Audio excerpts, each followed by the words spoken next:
Hamas chief Ismail हानिया Iran पहुंचे थे। Iran के तेहरान में नवनिर्वाचित राष्ट्रपति मसूद पेजेशिन के शपथ ग्रहण समारोह में शिरकत की। वह ईरानी सेना IRGC के जिस गेस्ट हाउस में ठहरे थे वहीं उनकी हत्या कर दी गई। लेकिन अब खबर है कि जिस बम से हानिया की हत्या की गई उसे 2 महीने पहले स्मगलिंग कर तेहरान लाया गया था। न्यूयॉर्क टाइम्स की रिपोर्ट के मुताबिक इस्माइल हानिया की हत्या के लिए जिस रिमोट कंट्रोल बम का इस्तेमाल किया गया उसे 2 महीने पहले तेहरान गेस्ट हाउस में उसी कमरे में रखा गया था जहां हानिया ठहरा हुआ था। रिपोर्ट्स में ईरान की सेना Islamic revolutionary guard corps IRGC के 2 सदस्यों सहित कई अधिकारियों के हवाले से इसकी जानकारी दी गई।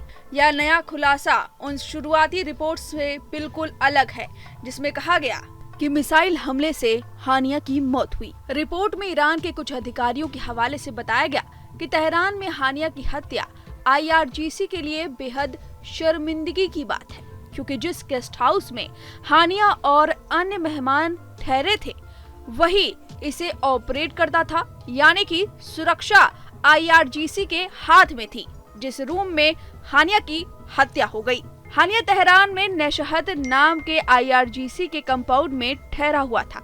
इस कंपाउंड का इस्तेमाल सीक्रेट मीटिंग्स और हानिया जैसे हाई प्रोफाइल गेस्ट के लिए किया जाता है।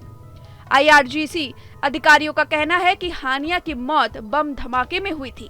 यह बम रिमोट कंट्रोल था। जैसे ही धमाका हुआ गेस्ट हाउस के कंपाउंड की दीवार का हिस्सा ढह गया, खिड़कियां टूट गई। हालांकि इस धमाके से हानिया के बगल वाले कमरे को ज्यादा नुकसान नहीं पहुंचा। इस कमरे में फिलिस्तीन इस्लामिक जिहाद के नेता जिहाद नखले ठहरे हुए थे। इससे पुख्ता हो गया कि हानिया की हत्या फुल प्रूफ प्लानिंग की गई थी। रिपोर्ट्स के मुताबिक स्थानीय समय अनुसार तड़के 2 बजे जैसे ही हानिया के कमरे में बम ब्लास्ट हुआ, कंपाउंड का मेडिकल स्टाफ वहां पहुंचा। हानिया को मौके पर ही मृत घोषित कर दिया गया। हानिया के बॉडीगार्ड को भी मृत घोषित कर दिया गया था। हमास के एक सीनियर अधिकारी खलील अल हया भी मौके पर पहुंचे, जहां उन्होंने हानिया का शव देखा। इसके बाद IRGC के कुदम फोर्स के कमांडर इस्माइल गनी ने तुरंत ईरान के supreme leader Ayatollah Ali Khomeini को नींद से जगाया और उन्हें बताया कि हानिया मारा गया।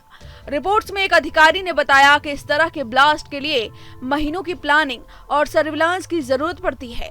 ईरान के कुछ अधिकारियों का कहना है कि उन्हें नहीं पता था कि इस बम को कैसे और कब हानिया के कमरे में लाया गया, लेकिन कुछ मिडिल ईस्ट से जुड़े अधिकारियों का कहना है कि इसे मोटे तौर पर 2 महीने पहले हानिया के कमरे में प्लांट कर दिया गया था। रिपोर्ट में बताया गया कि जिस तरह से हानिया को सटीक निशाना बनाया गया, उसे लगता है कि बम रिमोट कंट्रोल से संचालित होता था। इसी तरह के बम का इस्तेमाल इजराइल के मोसाद ने 2020 में ईरान के परमाणु वैज्ञानिक मोहसेन की हत्या में किया था। ईरान के तेहरान में इस्माइल हानिया की मौत के लिए इजराइल को जिम्मेदार ठहराया है, लेकिन इजराइल ने न तो इस हमले की पुष्टि की है और न ही इससे इनकार किया है। इसके बाद ईरान के supreme leader Ayatollah Ali Khamenei ने ईरानी सेना को इजराइल पर हमला करने का आदेश दिया। ईरान के सुप्रीम नेशनल सिक्योरिटी काउंसिल के इमरजेंसी मीटिंग के बाद खामेनेई ने इस हमले का आदेश दिया। अब देखना होगा कि ईरान क्या इजराइल पर हमला करता है। फिलहाल इस पूरी खबर पर, इस खुलासे पर आपकी जो भी राय है हमें कमेंट करके जरूर बताएं। न्यूज नेशन अब व्हाट्सएप पर खबरों की ताजा अपडेट के लिए न्यूज नेशन के इस QR कोड को स्कैन करें।